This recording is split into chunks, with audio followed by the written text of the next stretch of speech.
తెలంగాణలో పార్టీ ఫిరాయింపుల వ్యవహారంపై ఫిరంగులు పేలుతున్నాయి. ఫిరాయింపుల ఎపిసోడ్పై బీఆర్ఎస్ కాంగ్రెస్ మధ్య మాటల యుద్ధం జరుగుతోంది. తమ ఎమ్మెల్యేలను ఎలా చేర్చుకుంటారని బీఆర్ఎస్ నేతలు ప్రశ్నించగా, గతంలో మీ పార్టీ చేసింది ఏంటి అని కౌంటర్ అటాక్ చేస్తున్నారు కాంగ్రెస్ నేతలు. ప్రతిపక్ష బీఆర్ఎస్ నుంచి అధికార కాంగ్రెస్లోకి ఎమ్మెల్యేలు ఎమ్మెల్సీలు క్యూ కడుతూ ఉండడంతో ఫిరాయింపుల వ్యవహారం తెలంగాణలో హాట్ టాపిక్గా మారింది. ఎమ్మెల్యేల చేరికల అంశం మరోసారి తెలంగాణ రాష్ట్ర రాజకీయాల్లో కాకరేపుతోంది. కాంగ్రెస్ ఆపరేషన్ ఆకర్షపై బీఆర్ఎస్ తీవ్ర స్థాయిలో విమర్శలు గుప్పిస్తోంది. కాంగ్రెస్ వైఖరిని కేటీఆర్, హరీష్ రావు తప్పుపడుతున్నారు. బీఆర్ఎస్ విమర్శలను కూడా కాంగ్రెస్ నేతలు తిప్పికొడుతున్నారు.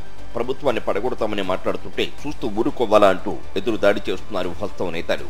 పార్టీ ఫిరాయింపుల అంశాన్ని జాతీయ స్థాయిలో ఎండగట్టేందుకు బీఆర్ఎస్ నేతలు ఢిల్లీ బాట పట్టారు. మాజీ మంత్రి హరీష్ రావు, ఎంపీలు సురేష్ రెడ్డి, దామోదర్ రావు, వద్దిరాజు రవిచంద్రతో కలిసి హస్తన వెళ్లిన కేటీఆర్ పార్టీ ఫిరాయింపులపై మండిపడ్డారు. బీజేపీ, కాంగ్రెస్ ఫిరాయింపులను ప్రోత్సహిస్తున్నాయని విమర్శించారు.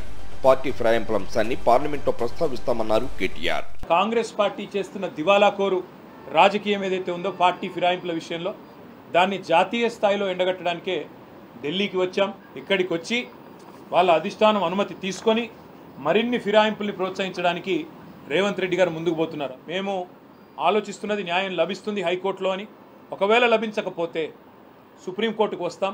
పార్టీ ఫిరాయింపులపై మీడియాతో చిట్చాట్లో హరీష్ రావు కీలక వ్యాఖ్యలు చేశారు.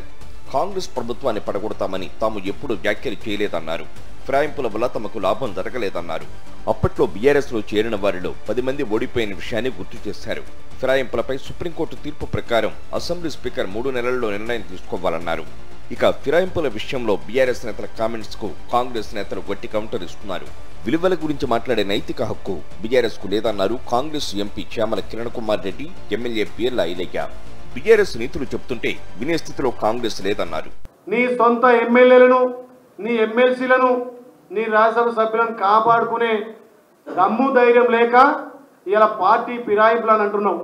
పార్టీ ఫిరాయింపులు ప్రోత్సహించింది మీ అయ్యా.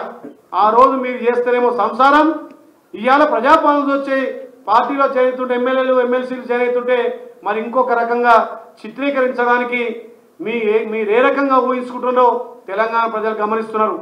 మొత్తంగా తెలంగాణలో పార్టీ ఫిరాయింపుల వ్యవహారం రాజకీయ వర్గాల్లో కాకరేపుతోంది. ఫిరాయింపుల విషయంలో రాహుల్ మాటలను గుర్తు చేస్తూ టీ కాంగ్ పై విరుచుకుపడుతున్నారు బీఆర్ఎస్ నేతలు. అటు బీఆర్ఎస్ పై కాంగ్రెస్ ఎదురు దాడికి దిగుతుండటంతో పొలిటికల్ గా హీటు పెరుగుతోంది.